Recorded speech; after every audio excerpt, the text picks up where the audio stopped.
Hello friends, social science की अपनी आज की वीडियो में हम बात करेंगे अक्षांश और देशांतर रेखाओं की। ठीक है। तो लैटिट्यूड और लॉन्गिट्यूड जो लाइन होती है उनके बारे में हम बात करेंगे। ये क्वेश्चन काफ़ी बनता है, 2016 में 2 बार आ चुका है, 2023 में आ चुका है। तो ये क्वेश्चन इंपॉर्टेंट है। ठीक है, ये जानना ज़रूरी है कि अक्षांश रेखाएं और देशांतर रेखाएं क्या होती हैं।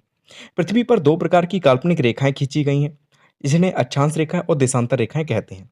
ठीक है, अब जैसे क्या है, आपने पृथ्वी का ग्लोब देखा होगा, ऐसा कुछ ग्लोब होता है। तो उसमें क्या कुछ रेखाएं जो होती हैं ऊपर से नीचे तक आती हैं और कुछ होती हैं जो साइड से साइड जाती हैं।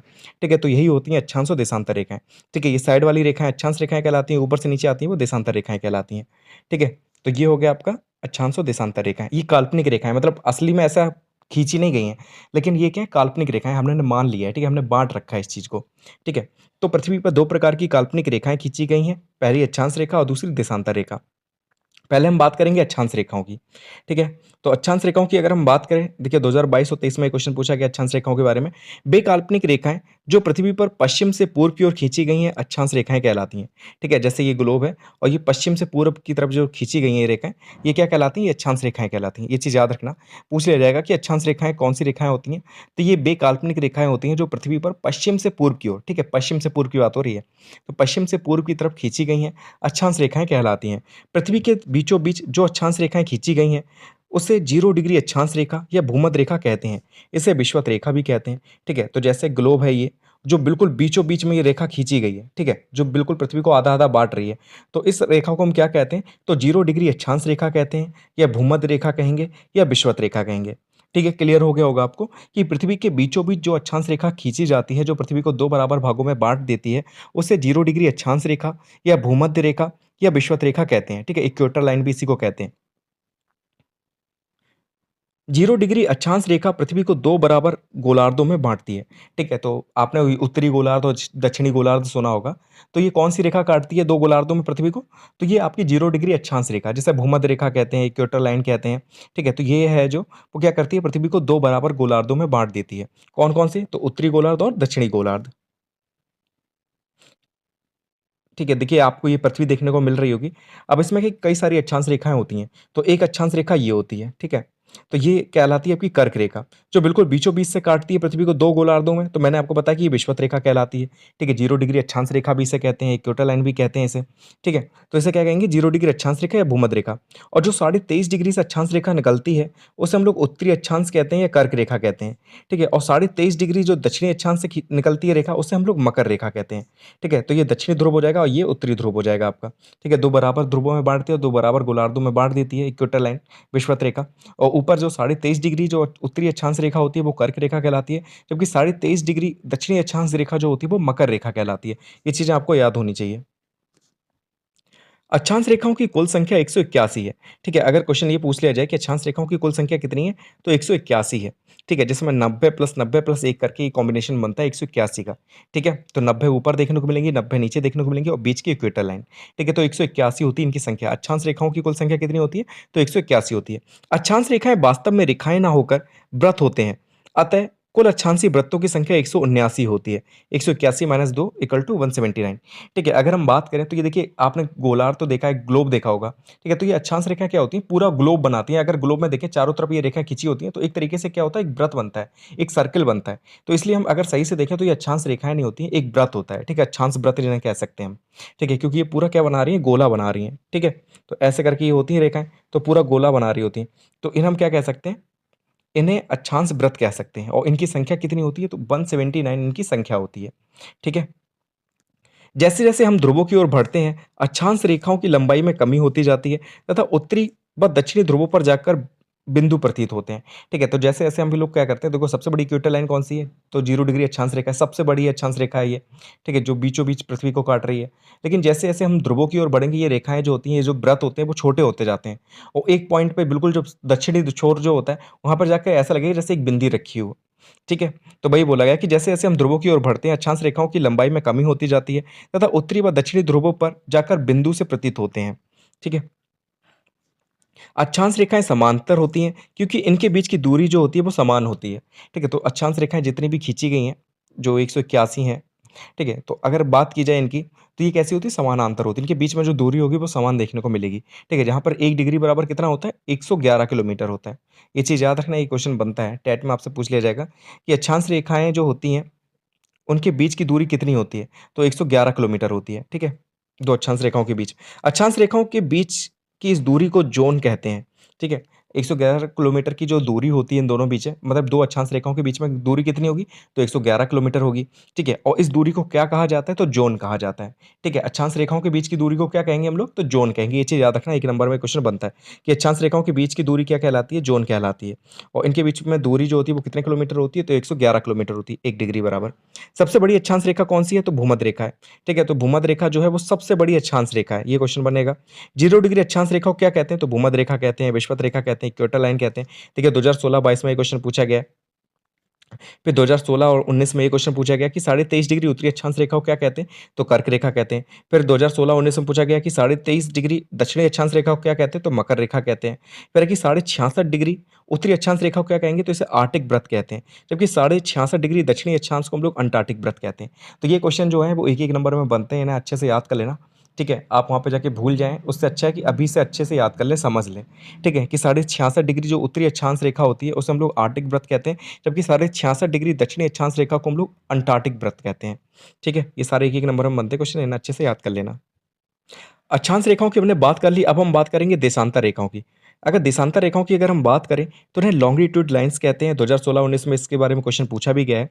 तो जान लेते हैं कि देशांतर रेखाएँ किन्हें कहते हैं। तो बेकाल्पनिक रेखाएँ जो उत्तरी ध्रुव को दक्षिणी ध्रुव से मिलाती हैं, देशांतर रेखाएँ कहलाती हैं। तो मैंने आपको बताया था कि जैसे ये ग्लोब है, तो कुछ रेखाएँ जो होती हैं वो पश्चिम से पूरब की तरफ जाती हैं, ठीक है? कुछ र रेखाएँ जो होती हैं वो ऊपर से नीचे आती हैं, यानी कि उत्तरी ध्रुव से दक्षिणी ध्रुव की तरफ आएँगी। तो ये उन्हीं की बात हो रही है, ठीक है? जो वो उत्तर से दक्षिण को जोड़ रही हैं। तो बेकाल्पनिक रेखाएँ जो उत्तरी ध्रुव को दक्षिणी ध्रुव से मिलाती हैं, उन्हें क्या कहते हैं? देशांतर रेखाएँ कहती हैं, ठीक है? तो ये ऊपर से नीचे की तरफ आती हैं। देशांतर रेखाएँ एक ही बिंदु से निकलती हैं तथा एक ही बिंदु पर जाकर मिल जाती हैं, ठीक है? अगर हम रेखाओं की बात करें तो जैसे यहाँ से ही सारी निकल रही होती हैं इस जगह से, ठीक है? सारी जितनी भी देशांतर रेखाएँ होंगी एक बिंदु से ही निकलती हैं। तो भई इसमें कहा गया है कि जो देशांतर रेखाएँ होती हैं, वो एक ही बिंदु से निकलती हैं तथा एक ही बिंदु पर जाकर मिल जाती हैं। इनकी संख्या कितनी होती है? तो ये क्वेश्चन इंपॉर्टेंट है। तो देशांतर रेखाओं की संख्या कितनी होती है? 360 होती है, ठीक है? देशांतर रेखाओं की संख्या कितनी होती है? 360 होती है। वहीं अक्षांश रेखाओं की संख्या कितनी थी? तो 181 थी। अक्षांशीय व्रतों की संख्या कितनी थी? तो 179 थी। देशांतर रेखाओं की संख्या कितनी है? तो 360 है। एक-एक नंबर में इससे बहुत क्वेश्चन बनते हैं, तो इन्हें अच्छे से याद रखना। 2 देशांतर रेखाओं के बीच सर्वाधिक दूरी भूमध्य रेखा पर होती है, जो कि 111.32 किलोमीटर होती है। और इस दूरी को गोरे कहते हैं, ठीक है? जैसे क्या होता है कि जो अक्षांश रेखा होती है वो समानांतर होती हैं, उनके बीच की जो दूरी होगी वो हमेशा समान होगी, जबकि देशांतर रेखाओं में ऐसा नहीं होता, ठीक है? इनमें जो दूरी होती है वो समान नहीं होती, इसलिए सबसे ज़्यादा दूरी कितनी होती है इन दोनों के बीच में, 2 देशांतर रेखाओं के बीच में? तो वो होती है आपकी 111.32 किलोमीटर, ठीक है? और इस दूरी को हम लोग क्या कहते हैं? तो इस दूरी को हम लोग गोरे कहते हैं, ये चीज़ याद रखना। जैसे अक्षांश रेखाओं के बीच की दूरी को ज़ोन कहा जाता है, वैसे ही देशांतर रेखाओं के बीच की दूरी को क्या कहते हैं? गोरे कहते हैं, ठीक है? इंपॉर्टेंट क्वेश्चन याद रखना। ये देखिए आपको देशांतर रेखाएँ देखने को भी मिल रही हैं कि एक बिंदु से ये सारी रेखाएँ जो होती हैं वो निकल रही हैं, ठीक है? तो ये सारी देशांतर रेखाएँ हो जाएँगी। नोट करने वाली चीज़ है, बहुत इंपॉर्टेंट है, बहुत ज़्यादा ये पूछी जाती है, 2016 में पूछी गई है कि 0 डिग्री देशांतर रेखा जो होती है वो लंदन के ग्रीनविच नामक शहर से निकलती है, इसलिए इसे ग्रीनविच रेखा भी कहते हैं, ठीक है? 0 डिग्री देशांतर रेखा के बारे में आपने सुना होगा, जैसे 0 डिग्री क्या नाम है, अक्षांश रेखा होती है जो पृथ्वी को 2 गोलार्धों में बाँट देती है, वैसे एक 0 डिग्री देशांतर रेखा भी होती है। वो कहाँ से गुजरती है? तो लंदन की ग्रीनविच शहर से निकलती है, इसलिए इसे ग्रीनविच रेखा भी कहा जाता है। इसी को विश्व की मानक समय रेखा भी कहा जाता है, ठीक है? अगर विश्व की अगर हम बात करें कि विभिन्न देशों में जो समय होता है उसका निर्धारण किससे किया गया है? तो इसी ग्रीनविच रेखा से किया गया और ये कहाँ से गुजरती है? तो ये लंदन से गुजरती है और कहा जाता है कि लंदन से भारत का समय पूछ लिया जाता है, तो साढ़े 5 घंटे जो होता है वो भारत का जो समय है वो आगे चल रहा होता है, ठीक है? अगर हम बात करें लंदन से, ठीक है? इंग्लैंड से अगर हम बात करें तो भारत का जो समय है वो कितना आगे है, तो साढ़े 5 घंटे आगे होता है। तो यही है कि 0 डिग्री देशांतर रेखा जो है वो लंदन के ग्रीनविच शहर से गुजरती है, इसलिए इसे ग्रीनविच रेखा भी कहा जाता है और इसी को विश्व की मानक समय रेखा कहा जाता है। 1 नंबर में पूछेगा कि विश्व की मानक समय रेखा किसे कहा जाता है? तो 0 डिग्री देशांतर रेखा को विश्व की मानक समय रेखा कहा जाता है।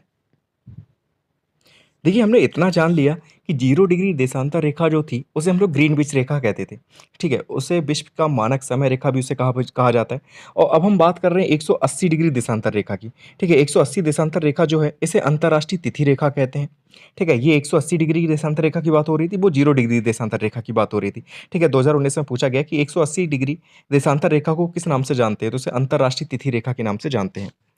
अब देखिए नोट करने वाली चीज़ क्या है कि पृथ्वी अपने अक्ष पर घूमने में 24 घंटे अर्थात 1440 मिनट, ठीक है? तो 24 में 60 का इंटू कर दिया तो 1440 मिनट हो गया, का समय लेती है। अतः हम कह सकते हैं कि पृथ्वी 360 डिग्री घूमने में 1440 मिनट का समय लेती है, ठीक है? आपको पता है कि पृथ्वी गोल-गोल घूमती है अपने अक्ष पर, ठीक है? तो हम कह सकते हैं कि 360 डिग्री जब वो घूम रही है, तो उसे घूमने में वो कितना समय लेगी? तो 1440 मिनट लगेगी, ठीक है? यहाँ पे मिनट निकाल लिया है। वैसे 24 घंटे लेती है और मिनट में निकालेंगे तो 1440 मिनट का समय लेती है। ठीक है, तो वैसे ही निकाला कि 360 डिग्री घूमने में लगा समय कितना 1440 तो 1 डिग्री घूमने में कितना समय लगेगा उसे तो 1440 बटे 360 यानी कि कितना निकला 4 मिनट निकला। ठीक है, 1 डिग्री में पृथ्वी कितना घूमती है? सॉरी 1 डिग्री घूमने में पृथ्वी को कितना समय लगता है? तो 4 मिनट का समय लगता है, तो यहाँ से ये निकल आया। ठीक है, तो हम कह सकते हैं कि पृथ्वी 1 डिग्री घूमने में 4 मिनट का समय लेती है। ठीक है, ये नोट करने वाली चीज़ है, 1 नंबर में आपसे पूछ लेता है कि पृथ्वी को 1 डिग्री घूमने में कितना समय लगता है? तो 4 मिनट का समय लगता है पृथ्वी को 1 डिग्री घूमने में। भारत से लगभग 30 देशांतर रेखाएँ गुज़रती हैं, ठीक है? तो भारत का आपने वो देखा होगा मैप। तो मैप में क्या है कि अगर हम उसमें जो देशांतर रेखाएँ हैं, उन्हें दिखाएँ, ठीक है? अगर ग्लोब में हम देखें, तो उसमें से क्या है लगभग 30 देशांतर रेखाएँ जो हैं वो भारत से होकर गुज़रती हैं, ठीक है? टोटल कितनी है? 360 है, जिसमें से 30 जो हैं वो भारत से होकर गुज़र रही हैं। 1 डिग्री घूमने में कितना समय लग रहा है? तो 4 मिनट लग रहा है। तो 30 डिग्री घूमने में कितना समय लगेगा? तो 120 मिनट लगेगा, यानी कि हम कह सकते हैं कि 2 घंटे लगेगा। तो अगर आप अरुणाचल प्रदेश से गुजरात जाएँ, तो लगभग 2 घंटे का समय हो जाता है उसमें, ठीक है? अगर हम देखें समय सीमा में। तो अतः स्पष्ट है कि भारत के पूर्वी छोर यानी कि अरुणाचल प्रदेश से पश्चिमी छोर गुजरात तक 2 घंटे का अंतर है। समय के इस अंतर को सही करने के लिए भारत के बीचों-बीच से गुजरने वाली 82.5 डिग्री पूर्वी देशांतर रेखा को भारत की मानक समय रेखा माना गया है। ठीक है, तो देशांतर रेखाएँ से हम लोग क्या निश्चित करते हैं? समय रेखा होती है, ठीक है? जितनी भी देशांतर रेखाएँ वो क्या करती हैं? उस देश के समय को निर्धारित करती हैं। अब भारत के बीचों-बीच की जो समय रेखा है जो है 82.5 डिग्री देशांतर रेखा, तो हमने इसे क्या माना कि भारत की समय रेखा मान लिया है, ठीक है? मानक समय रेखा बना लिया है। तो इससे क्या होगा कि जो डिफरेंस होगा टाइम का, वो कम ज़्यादा नहीं रहेगा, ठीक है? अब ऐसा होता क्या है कि अरुणाचल प्रदेश में आप जाएँगे तो वहाँ पे सूर्यास्त जो होगा वो 2 घंटे पहले हो जाएगा, ठीक है? जबकि गुजरात में 2 घंटे बाद होगा, ठीक है? तो समय में काफ़ी डिफ़रेंस है, इसलिए हमने क्या किया कि इस डिफ़रेंस को कम करने के लिए जो भारत के बीचों-बीच से एक रेखा जा रही थी 82.5 डिग्री, जो इलाहाबाद के नैनी से होकर गुज़रती है, तो इस रेखा को हमने क्या कर लिया, भारत की मानक समय रेखा मान लिया है, ठीक है? वही लिखा है कि भारत के पूर्वी छोर अरुणाचल प्रदेश से पश्चिमी छोर गुजरात तक 2 घंटे का अंतर है। समय के इस अंतर को सही करने के लिए भारत के बीचों-बीच से गुजरने वाली 82.5 डिग्री पूर्वी देशांतर रेखा को भारत की मानक समय रेखा मान लिया है। ठीक है? और ये 2 घंटे कहाँ से निकला था? तो वो यहाँ से निकला था। ठीक है? हमने ये निकाल लिया। ये 30 देशांतर रेखाएँ लगभग निकलती हैं। ठीक है? और 1 डिग्री घूमने में कितना निकलता है? 4 मिनट लगता है। तो 30 डिग्री में कितना लगेगा? 120 मिनट लग जाएगा यानी कि 2 घंटे लग जाएगा। तो ये 2 घंटे का अंतर है। अब है कि भारत व लंदन के समय में कितना अंतर है? ठीक है? तो मैंने आपसे कहा था ये क्वेश्चन काफ़ी बनता है। तो विश्व की मानक समय रेखा 0 डिग्री देशांतर व भारत की 82.5 डिग्री देशांतर है।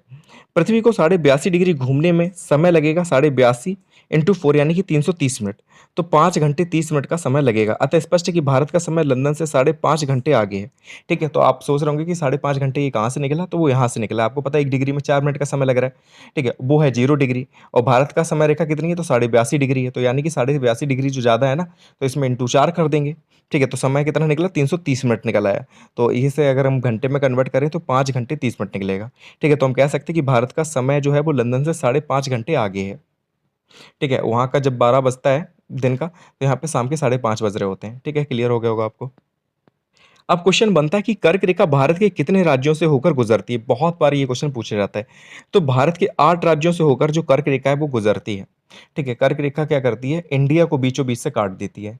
ये चीज़ आपने भारत के मैप में देखा होगा कि एक रेखा है जो बीच से होकर गुजरती है। ठीक है? ये क्या करती है? इंडिया को दक्षिण भारत और उत्तर भारत में बाँट देती है।